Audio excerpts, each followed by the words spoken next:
Не прошло и года, как действующий президент Бжания назвал безработицу самой большой проблемой в республике. Глава государства озвучил непонятно откуда взявшиеся цифры, из которых следовало, что большая часть трудоспособного населения страны является безработными. Экономисты, юристы, статисты и другие исты высказали свое удивление по поводу данных, озвученных президентом, указали на то, что они не отражают существующей реальности. Очень деликатно, пытаясь не обидеть главу государства своим недоверием, спорили и гадали, откуда взялись такие цифры. Но Бжания не опустился до объяснения, а поручил правительству решить проблему. Это самая большая проблема, и ее решение является ключевым, в связи с чем даю правительству поручение занять людей работой, сказал президент на расширенном совещании с участием глав администраций, городов и районов 26 января 2023 года. Поручил и вроде как и забыл, и правительство забыло, тем более, что сроки не определил.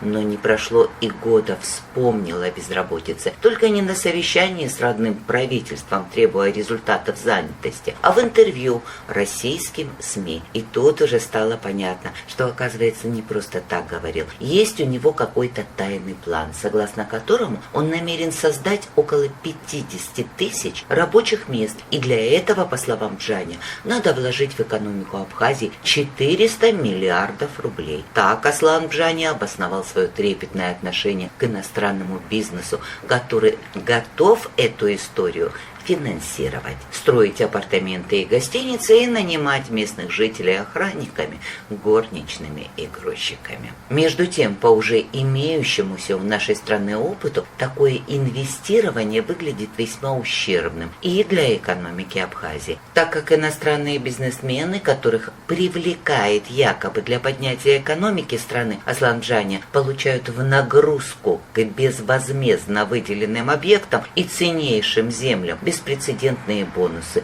освобождаются от уплаты налогов на четверть века. А еще наше государство почему-то берет на себя неподъемные обязательства по организации условий для их бизнеса. А в парламент Абхазии с завидным постоянством поступают от президента и правительства поправки к законам, которые гарантируют иностранному бизнесу небывалые преференции и полное отсутствие конкуренции. Аттракцион небывалой щедрости от Аслана Бжания для друзей бизнесменов продолжается уже 5-й год.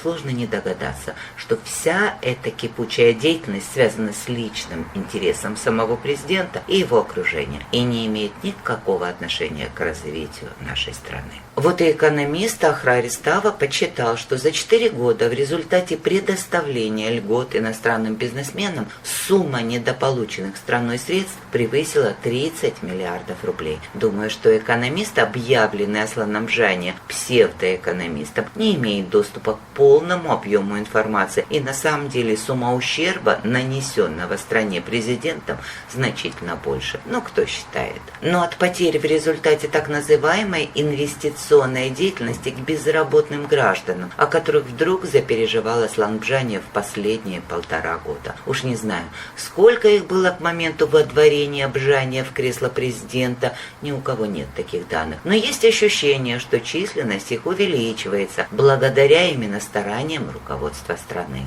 От позабытых за несколько месяцев историй с остановленным винным заводом и монополией на топливном рынке к свеженьким неприятностям, подоспевшим аккурат к курортному сезону. Остановимся на отрасли, которая считается самой перспективной в Абхазии. Туризм – это основной заработок наших граждан, это налоговые поступления в бюджет. В последние годы в силу объективных обстоятельств поток туристов в Абхазию увеличился, и к этой сфере стали проявлять интерес иностранные российские экскурсоводы. Надо ли объяснять, что туристы в Абхазию едут из России? Кто-то отдыхать, но большая часть – это однодневки, которые приезжают с курортов Краснодарского края посмотреть на достопримечательности Абхазии. Новый Афон, Пицунду, озеро Рица, многочисленные водопады, храмы и крепости. И здесь абхазские туроператоры несколько лет назад столкнулись с проблемой российских нелегальных экскурсоводов, которые стали завозить туристов с сопредельной территории, вытесняя из этой сферы граждан Абхазии. По данным туристических фирм, 90% аккредитованных абхазских гидов остаются без работы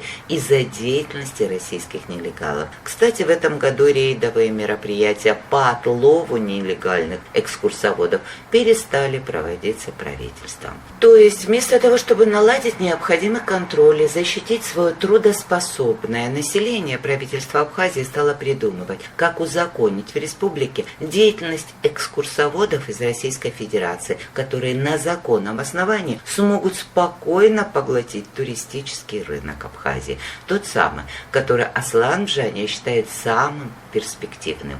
После июньского визита заместителя министра Министерства экономического развития России Вольвача в Абхазию министр по туризму ушел в отставку, а абхазское правительство перешло к решительным действиям. Оно решило изменить абхазское законодательство, позволяющее осуществлять экскурсионную деятельность только гражданам страны, и предоставить право гражданам России проводить экскурсии в Абхазии. Проще говоря, легализовать тех самых нелегалов, которые нарушают абхазские законы. Конечно, никто не собирался об этом говорить, но информация утекла в социальные сети, и встревоженные работники туристической отрасли запротестовали. На парламентских слушаниях, посвященных этому вопросу, министр экономики Кристина Азган, которая по сложившейся традиции подменяет при обсуждении конфликтных вопросов и президента, и премьера, очень странно успокаивала экскурсоводов и депутатов парламента, заверив их, что речь не идет об изменении закона о туристической деятельности. Она предложила отрегулировать эти вопросы международным договором, который ратифицирует парламент. Такого развода я еще не видела. Просто аспирин вместо ацетилсалициловой кислоты. Стоит ли напоминать,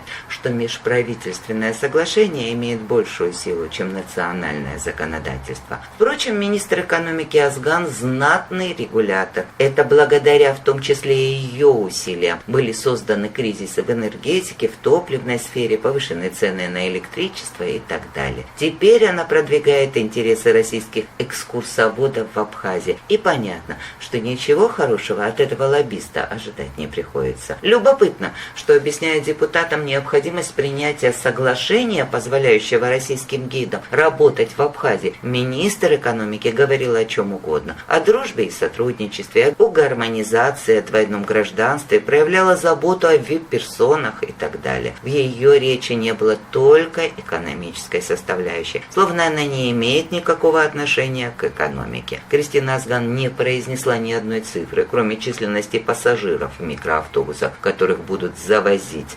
российские гиды. Не дала никаких экономических прогнозов, не оценила ущерб, который нанесет такое соглашение бюджета абхазским гражданам, туристическому бизнесу. Совершенно неаргументированное продвижение интересов другой страны – это все, чем запомнилось выступление министра экономики Азган перед депутатами. Между тем, в туристической отрасли сегодня работает огромное количество жителей нашей страны, и нет никакого сомнения, что выдавливание абхазских предпринимателей из этого рынка скажется на уровне жизни людей и на пополнении бюджета. Вот какие данные были приведены туристическим агентством на парламентских слушаниях. Около 30 тысяч граждан Абхазии, 12% населения, занято в экскурсионно-туристической сфере. Это люди, которые лишатся работы в случае либерализации абхазского законодательства в сфере туристической деятельности и пополнят ряды безработных. Но абхазское руководство не интересует интересы нашей страны и ее граждан. И они, словно засланные казачки, делают все, чтобы пустить абхазов по миру и уничтожить наше государство.